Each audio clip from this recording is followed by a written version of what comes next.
지난 주간에 발표한 미국의 기독교인의 현황을 보면 2007년에서 2014년까지 8년 동안에 미국 내에서만 기독교인은 1억 7,280만 명으로 많은 숫자죠. 그런데도 불구하고 500만 명 이상이 줄었습니다. 무신론자들은 대신에 23%가 늘어나서 6천만 명에 이르렀다고 발표를 했습니다. 이 보고를 한 퓨 리서치 센터는 젊은 성인 그룹에서 기독교인의 감소가 더 심하고 이런 현상은 백인이나 흑인, 라티노 혹은 대학을 졸업했거나 고등학교만 졸업했거나 여성이나 남성 가릴 것 없이 모든 그룹에서 동일하게 젊은이들의 기독교인의 감소 현상이 나타났다고 발표를 했습니다. 그럼에도 아직까지 기독교인이 미국 종교의 최대수를 유지하고는 있지만 상대적으로 이슬람교, 또 불교, 힌두교, 유대교 같은 타 종교들이 늘어나고 있는 추세라고 했습니다. 미국도 기독교 국가라고 지칭할 수 없게 될 날이 올 것이라는 우려가 이렇게 현실화되고 있다는 사실에 목사로서 책임감을 통감하며 안타까운 마음이 들었습니다. 오늘날 교회들은 지역사회의 빛과 소금이 되어서 신앙의 길잡이가 되라는 주님의 기대와는 달리 큰 교회는 큰 교회대로, 작은 교회는 작은 교회대로 교인의 감소 현상에 따라 내적인 문제, 교회 내부의 문제들로 많은 에너지와 시간을 사용하고 있습니다. 그런 면에서 어제 우리 교회에서 이 올 도미니언 지역의 주민들과 함께 개최한 이웃의 날 행사는 너무나 귀하고 감사한 일이었다고 생각을 합니다. 할렐루야. 다른 해보다 준비 기간이 짧았고 지도자들이 다 교체된 상황이라 참 어떻게 준비해야 될지는 몰랐지만 결국 저도 이 행사에 참여하면서 얼마나 기뻤는지요. 야드 세일, 또 점심 세일, 소방차들의 프리젠테이션과 또 고정 무용 공연까지 다채로운 볼거리로 참석한 분들에게 즐거운 시간을 갖도록 했습니다. 많은 분들이 제게 와서 우리 성마가 교회가 지역 주민들의 이런 사랑방 역할을 한 것에 대해서 감사를 표하면서 저는 앞으로도 이런 지역사회와 함께하는 행사는 꾸준히 가져야겠다는 생각을 했습니다. 이날 행사의 수익금은 이 지역의 소방서에 기부할 예정이고 또 올해부터 우리 성마가 장학금 중에 일부를 지역 주민의 자녀들에게 주기로 한 것도 잘한 일이라고 생각을 합니다. 무엇보다도 교우 여러분 모두가 기쁜 마음으로 봉사하는 모습이 너무 좋았고 그래서 이 행사가 성공적으로 마쳤다고 생각을 합니다. 작지만 건강한 교회로서 이 지역사회에 그리스도의 사랑을 알리고 나누는데 모범을 보여주었다는 이 자부심과 그리고 행함과 진실함으로 사랑을 실천하는 교회가 되자는 올해의 표를 실천하는 좋은 기회였기에 몸은 피곤해도 보람된 하루였습니다. 동의하십니까? 아멘. 교회 여러분 모두 수고하셨습니다. 여러분 우리가 이처럼 사랑의 실천을 강조하는 이유는 교회의 본질이 곧 이웃 사랑, 하나님 사랑에 있기 때문입니다. 성경은 하나님을 사랑하는 자들에게 구체적으로 나타나야 할 증거가 바로 이웃을 사랑하는 모습이라고 말하고 있고 그런데 이 이웃 사랑을 실천할 수 있는 방법은 먼저는 가난하고 약한 사람들을 구제하고 구체적으로 돕는 것이고 또한 오늘 본문에서 주님이 가르치시는 대로 잘못을 범한 형제와 자매를 용서하는 것입니다. 예수님은 본문 이전의 15절부터 믿음의 형제가 죄를 범했을 경우에 공동체적으로 어떻게 대응해야 할 것에 대해서 가르치고 계십니다. 4단계로 말씀을 하셨는데, 먼저는 비밀을 지켜주면서 권고하라는 것이고, 그리고 당사자들끼리 해결하라는 것입니다. 그것이 안 되면 두세 증인으로 가서 해결하도록 하고, 그래도 안 될 경우에는 교회에 알려서 교회적으로 권고하고, 그래도 끝까지 안 들으면 그 형제와 자매에게 회개할 수 있는 기회를 주기 위해서 출교의 징계를 내리라고 말씀하셨습니다. 그러나 그 어떤 경우라도 이 징계의 동기는 정죄가 아니라 그 형제가 다시 회복하도록 돕기 위해서 하라고 말씀하셨습니다. 그러자 베드로가 주여, 형제가 내게 죄를 범하면 몇 번이나 용서하여 주리이까? 7번까지 하오리이까? 라고 질문을 했습니다. 당시의 랍비들은 3번까지는 용서해 주되 4번은 절대로 용서하지 말라고 가르쳤습니다. 거기에 비하면 베드로는 많은 관용을 베푼 것입니다. 주님으로부터 칭찬을 기대했지만 주님은 오히려 7번뿐만 아니라 7번을 몇 번이요? 70번까지라도 할지니라고 말씀하시며 제자들에게는 더 높은 도덕적, 인격적인 수준을 요구하셨습니다. 여기서 예수님이 문자대로 490번을 용서하라고 하신 것이 아니라 용서에는 어떤 한계를 두어서는 안 되며 조건 없이 완전히 용서하라는 것입니다. 그리고 이어서 용서할 줄 모르는 종에 관한 비유를 말씀하셨습니다. 어떤 임금이 결산할 때에 1만 달란트라는 엄청난 빚을 진 종이 임금 앞으로 끌려왔습니다. 여러분, 1만 달란트가 실감이 잘 안 나시죠? 1달란트는 10,000데나리온입니다. 그리고 1데나리온은 그 당시 노동자 한 사람의 하루 품삯이었습니다. 만일 오늘날 하루 품삯을 5만 원이라고 한다면 10,000달란트는 5조 원입니다. 5조 원.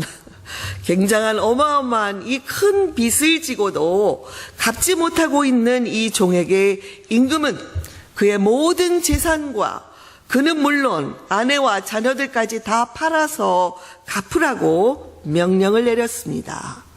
그러자 종이 엎드려서 간청합니다.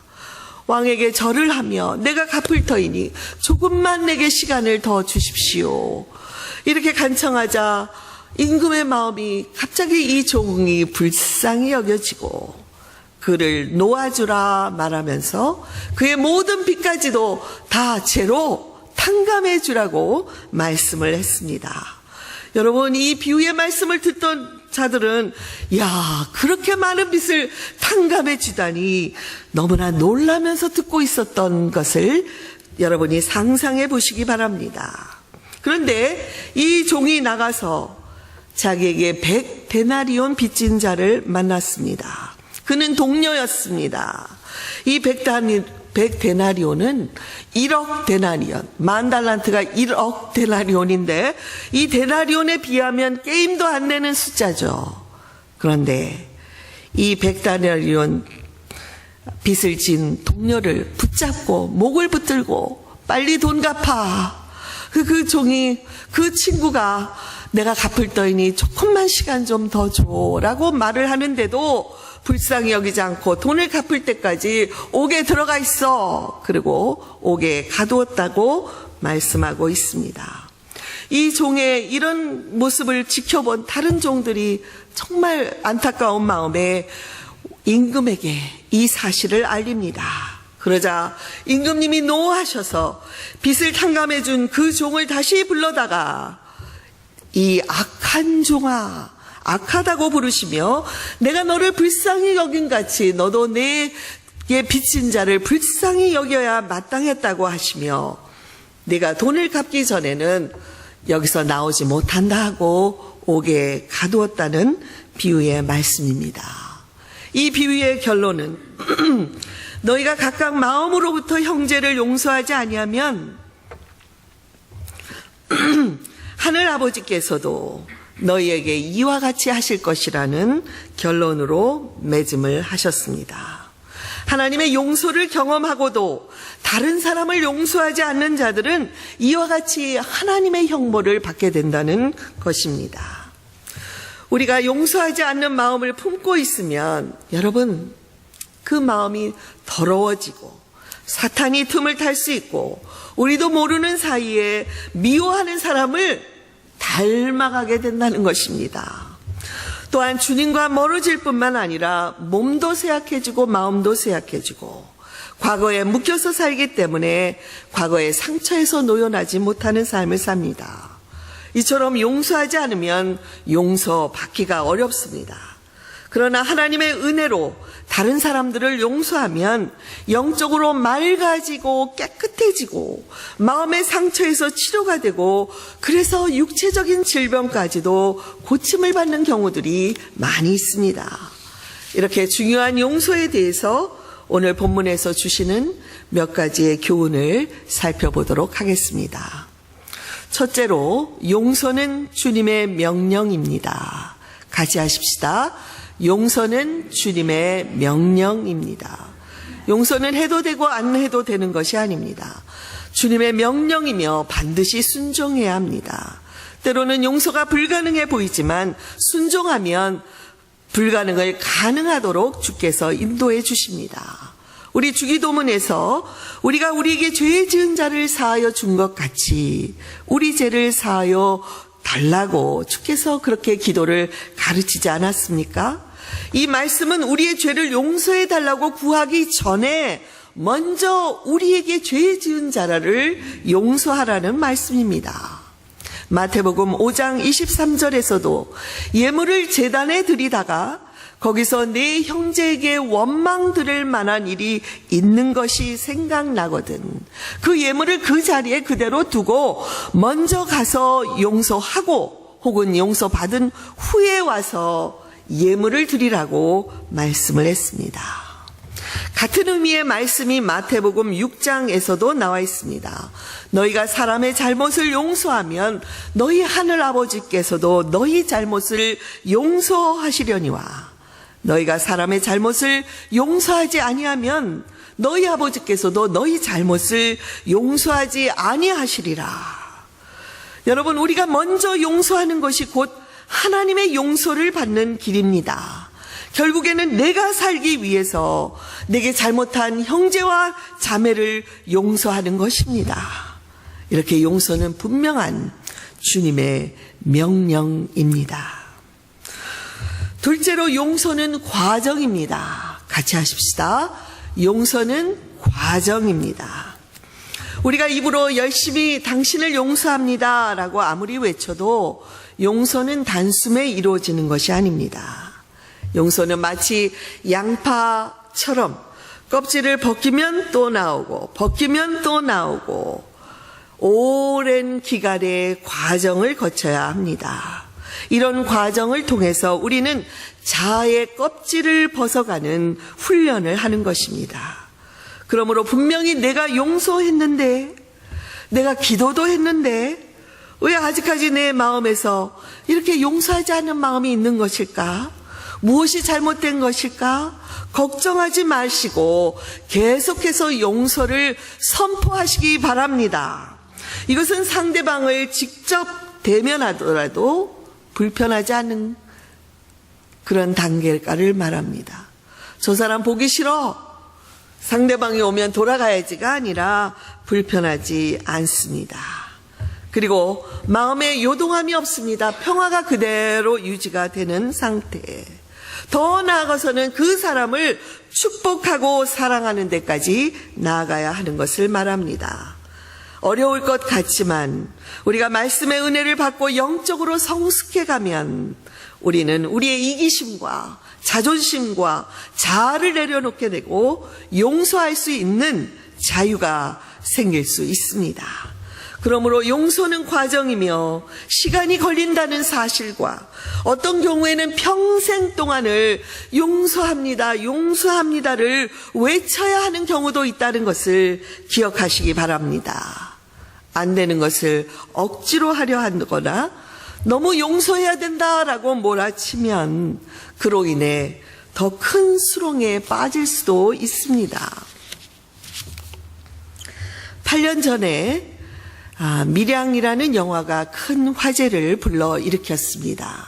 한 여자가 교통사고로 남편을 잃은 후에 어린 아들을 데리고 남편의 고향인 밀양으로 내려간 것입니다. 그런데 거기서 아들이 유괴를 당하고 결국에는 죽임을 당하고 맙니다. 삶의 절망으로 슬퍼하던 이 여자는 전도를 받고 지푸라기를 잡는 심정으로 교회에 나갔습니다. 여인은 교회에 나가면서 은혜를 받았고 어느 날 구역 예배에서 내가 은혜를 받았으니 이제는 하나님의 사랑으로 내 아들을 죽인 그 범인을 용서하겠다고 고백을 했습니다. 주변 사람이 아직까지는 아니라고 만류를 했지만 이 여인은 교인들과 함께 교도소를 찾아가서 아들을 죽인 살해범에게 하나님의 은혜로 당신을 용서하기로 결심했다고 말을 했습니다. 그런데 여러분, 영화를 보신 분은 아시겠지만 뜻밖에도 그 살해범이 말하기를 나도 이 교도소에서 예수님을 영접하고 하나님의 용서를, 내가 지은 죄를 용서받았다는 그 용서를 경험했다고 고백하는 것이었습니다. 그리고 자신은 하나님 앞에 용서를 받으며 내가 죽인 그 아이의 엄마도 예수를 믿게 해달라고 기도를 했는데 그 기도가 응답되어서 지금 당신이 지금 내게 와서 나를 용서해 주겠다고 말하고 있으니 너무나 기쁘다고 그런 말을 했습니다. 여러분, 이 말을 듣는 순간 이 여주인공 시내는 그곳을 뛰쳐나옵니다. 그리고 길에 쓰러져서 울부짖습니다. 아들을 죽인 살인범을 내가 용서하기도 전에 어떻게 하나님이 먼저 용서하실 수가 있습니까? 도저히 믿을 수가 없다고 절구하며 소리치는 그런 모습이 영화의 하이라이트입니다. 영화를 감독한 이창동 감독은 크리스찬은 아니었지만 그는 이 영화를 통해서 기독교의 대표적인 정서인 용서에 대해서, 그리고 많은 기독교인들이 그 용서에 대해서 잘못 이해하고 이 여주인공인 시내처럼 섣부른 용서와 값싼 은혜에 매달리고 있는지를 사실적으로 그리려고 했다는 그런 말을 했습니다. 결국 이 여인이 범인을 용서하겠다고 나섰지만 그것은 진정한 용서라기보다는 자기의 생각이고 의지였다는 것입니다. 아마도 이 여인은 범인을 용서하지 않았다면 더 이상 자기의 삶을 지탱할 수 없었을지도 모릅니다. 이처럼 용서는 내가 살기 위해 선택한 길이기도 하지만 결국에는 이기심에서 출발한 용서일지라도, 값싼 용서일지라도, 여러분, 저는 그 과정이 자신을 용서하기 위해서 기다리는 하나님께로 나아가는 길이 될 수가 있다고 믿습니다. 여러분, 용서는 과정임을 기억하시기 바랍니다. 또 나오고 또 나오고, 용서했는데 또 나오고 또 나오고, 나의 이기심이 바닥이 날 때까지 용서하시기 바랍니다. 셋째로, 용서는 내가 하는 것이 아니라 주님의 은혜로 가능한 것입니다. 여러분, 용서는 내가 하는 것이 절대로 아닙니다. 예수께서 십자가에서 아버지여 저들의 죄를 저들에게 돌리지 마시옵소서 이렇게 기도하셨을 때에 저들에게 돌리지 말라는 것은 나에게 돌리라는 말씀이었습니다. 나에게 모든 죄를 돌려서 그 모든 죄를 내가 담당하고 십자가에서 죽겠다고 말씀하신 것입니다. 그러므로 죄를 용서하실 수 있는 분은 오직 한 분, 누구십니까? 바로 예수님이십니다. 그런데도 많은 사람들이 내가 용서해 주어야 한다고 생각하기 때문에 용서가 그토록 어려운 것입니다.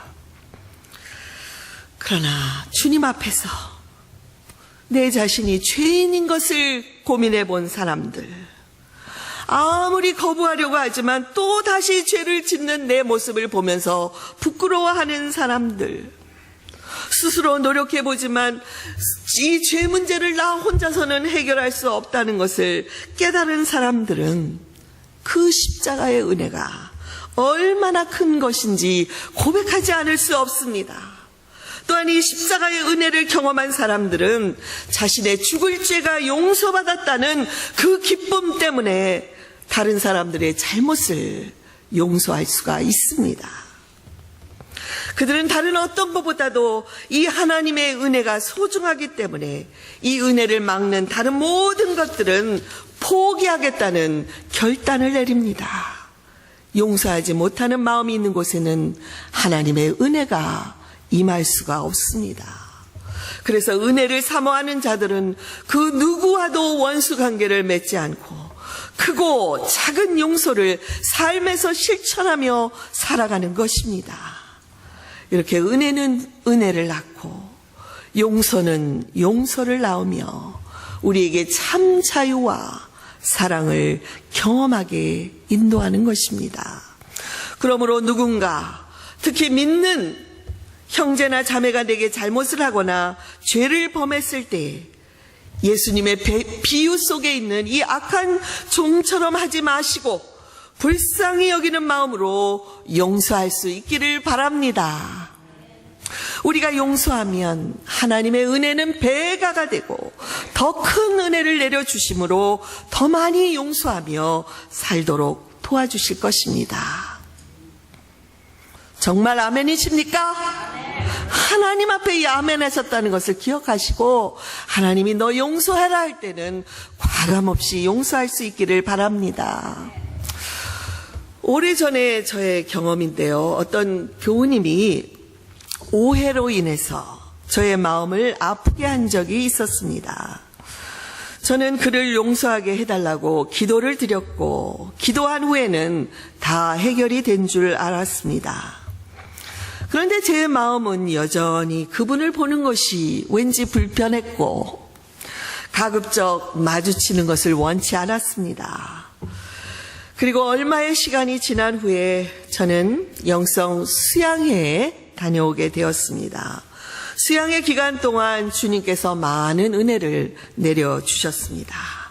수양회의 가장 중심에는 3일 동안의 침묵을 하는 시간이 있었습니다. 저는 침묵 속에서 말씀과 기도로 깊이 묵상하는 시간을 가지고 있었는데 어찌된 일인지 기도하려면 그분이 떠오르고 기도하려면 그분이 떠오르는 것입니다. 주여, 이미 제가 용서하지 않았습니까? 그렇게 몇 차례 기도를 해도 그분이 계속 떠오를 때 아하, 성령님의 인도하심이구나 저는 깨닫고 그분을 깊은 기도 가운데 올려드리기 시작을 했습니다. 그러자 성령께서는 이것이 바로 성령께서 인도하는 용서의 과정이라는 것과 이제는 온전한 용서를 통해 온전한 자유를 얻을 때가 되었다고 말씀하시는 것을 깨달을 수 있었습니다. 저는 그 수양회를 통해서 진심으로 정말 하나님 안에서 그분을 용서할 수가 있었고 그 후에 제게 임하는 마음의 평안은 말로 형용할 수가 없는 것이었습니다.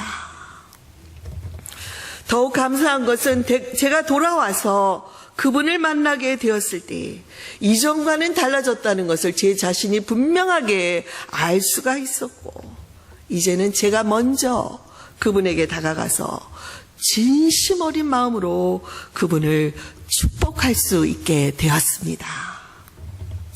그때 제가 느꼈던 하나님의 은혜, 하늘로부터 쏟아지는 그 은혜, 그것은 이 세상의 그 무엇과도 바꿀 수 없는 놀라운 은혜였습니다. 그제서야 저는 주님께서 완전히 끝까지 490번이 되도록 용서하라고 하신 말씀을 이해할 수가 있었습니다. 사랑하는 교우 여러분, 용서는 어렵지만 하나님의 은혜로 감당할 수 있는 것을 믿으시기 바랍니다. 마지막으로 용서는 결단입니다. 같이 하겠습니다.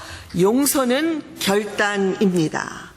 주님께서 490번 용서하라고 하신 것은 내가 잘못한 사람이 용서를 구하면 그때 가서 용서할 것인지 아닌지 생각해 보라는 것이 아닙니다. 상대방이 용서를 구하는 것과 상관없이 먼저 용서하라는 것입니다. 결단하라는 것입니다. 물론 용서는 쉬운 것이 아니죠.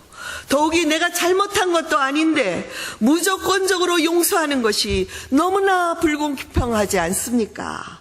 그럼에도 불구하고 예수님은 용서하라, 결단하라 우리에게 말하고 계십니다.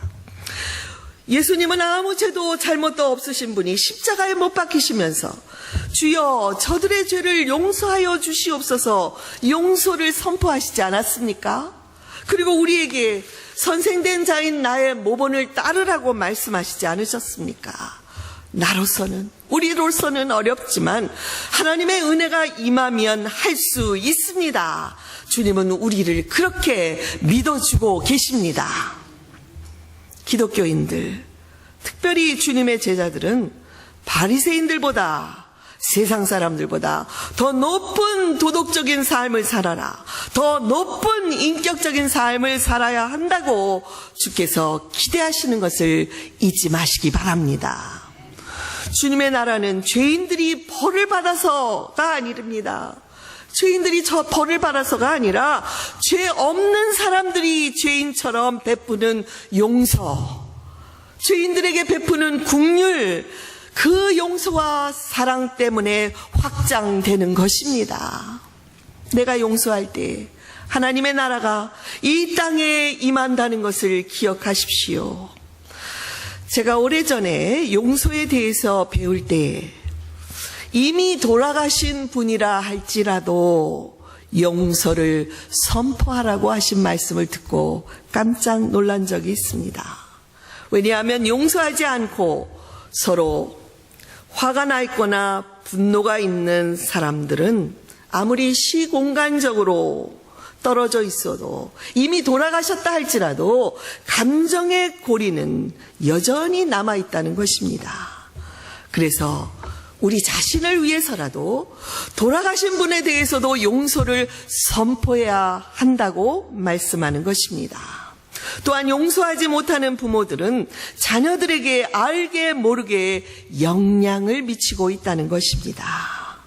그러므로 아주 오래전의 일이라 할지라도 누군가의 마음을 내가 아프게 했다면 주님 앞에 용서를 구하고, 또한 나에게 잘못한 사람이 있다면 그분을 용서해 주시기 바랍니다. 하나님께서 어떤 분들은 또 이런 분들도 있죠. 다른 사람은 잘 용서해요. 다 용서를 잘해주면서 자기 자신은 용서하지 못하는 분들도 있습니다. 하나님께서 우리를 용서해 주셨는데 스스로 자신을 용서하지 못하고 과거에 얽매여 있다면 이런 사람은 주님이 오늘 말씀하신 비유 속에 이 무익한 종과 같다는 것을 기억해야 할 것입니다. 사랑하는 교우 여러분, 용서는 결단입니다. 결단하면 주님이 도와주십니다. 미국의 대표적인 기독교 작가인 맥스 루카도 목사님의 친구 중에 한 부부가 있었습니다. 그런데 그 아내가 10년도 더 된 남편의 외도에 대해서 뒤늦게 알게 되었습니다. 아내는 깊은 상처를 받았고 상담사를 찾아가서 조언을 구한 후에 모든 만사를 제쳐두고 이 부부가 둘만의 여행을 떠났습니다. 두 사람은 기도하고 서로 얘기를 나누며 하나님의 도우심을 구했습니다. 대부분의 아내들 같으면 이런 경우에 남편을 떠나거나 아니면 부부로 산다 할지라도 가정을 생지옥으로 만들 것입니다. 그러나 어느 날 이 남편은 자신의 베개 위에 놓여진 한 카드를 발견했습니다. 그 카드에는 이렇게 아내가 쓴 글이 적혀 있었습니다. 당신을 용서합니다. 그리고 당신을 사랑합니다. 우리 계속해서 함께 걸어가십시다. 이 아내는 용서를 결단하고 하나님의 은혜에 자신을 맡기며 하나님의 뜻을 구하기로 한 것입니다. 사랑하는 교우 여러분, 오늘 용서에 관한 말씀을 듣고 여러분 마음에 어떤 것들이 떠오르는 것이 있습니까? 그런 것들이 있다면 이 시간에 우리 주님 앞에 올려드리십시다. 더 이상 용서하지 않음으로 인해 무거운 짐에 눌려 살 필요가 어디 있겠습니까? 이제는 다 내려놓아야 할 때가 된 것이 아닙니까? 용서는 주님의 명령이며 과정이며 내가 하는 것이 아니라 우리 주님이 하시고 은혜로 도와주실 것입니다. 이제는 저와 여러분이 결단할 시간입니다. 기도하시겠습니다.